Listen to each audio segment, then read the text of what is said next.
You're aware that every time you have to go to your parents' house, you get a sudden stomachache and an anxiety attack. You know that every time you let things pile up, you suddenly shut down and have the urge to go to sleep instead of working on what you have to do. You realize that maybe your anxiety is taking control over huge chunks of your life.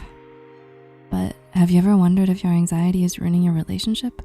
Generalized anxiety disorder, or GAD, is characterized by an excessive worry about a number of different things.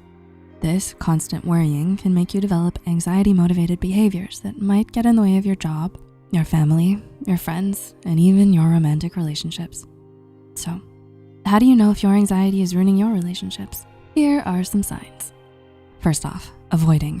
If you are avoiding the person in any way, your anxiety might be in the way of your relationship. When it comes to avoidance, anxiety can manifest as not opening up to your partner, avoiding serious or deep topics, not communicating, or even not getting into relationships at all. According to an article on Very Well Mind, what people with anxiety are trying to avoid is negative feelings, feeling more anxiety, and getting hurt. Someone who is avoidant of close relationships may seem cold, lacking empathy, and emotionally unavailable. They may also come off as passive-aggressive in an attempt to avoid people.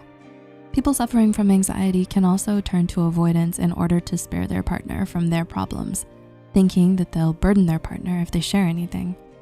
Anxious people may dismiss their own troubles, which also means their partner can't nurture and support them as well as they could. On the flip side is dependence. The other side of avoidance is codependency. In this case, the person suffering from anxiety has an excessive dependency on their partner for support and assurance.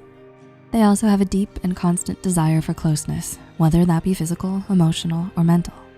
Very Well Mind states that along with being overly dependent, people with anxiety may find themselves prone to overthinking, planning for all worst-case scenarios, being indecisive, fearing rejection, seeking out constant communication, and getting anxious if a partner or friend does not respond quickly. The anxiety can quickly turn into anger and can cause the person to act out in ways that threaten to break up the relationship.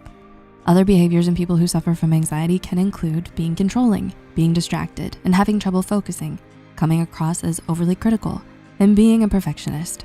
Most of these behaviors are triggered by constant questions and ruminating that people with anxiety tend to do. Some things they may be thinking about could be, what if they don't love me as much as I love them? What if they're lying to me? What if they're hiding something from me? What if they're cheating on me? What if they like someone else more? What if my anxiety ruins our relationship? What if we break up? What if they don't text me back? What if I'm always the first one to reach out? What if they ghost me? These thoughts go round and round in their minds, creating negative worst-case scenarios. They may come to believe these scenarios, which might lead them to make some negative decisions or act in explosive ways. So, how to help? If you are a friend or partner of someone suffering from anxiety, remind them that you're there for them and that whatever it is that they're going through, you can help handle it. Encourage them to seek therapy, whether individual or couples, and maybe seek therapy for yourself so that you can learn more about how anxiety works and better help yourself and your partner. If you are the one suffering from anxiety, get help by going to a therapist. Try to slowly open yourself up to your partner and lean more on them if you're one who tends to avoid. If you're a person who tends to be overly dependent, look into yourself and realize that you are more than capable to work on some things on your own. You don't need to depend on others all of the time. So, did you identify with this video? Let us know in the comments what you think. Don't forget to check out our YouTube channel for more on psychology and mental health.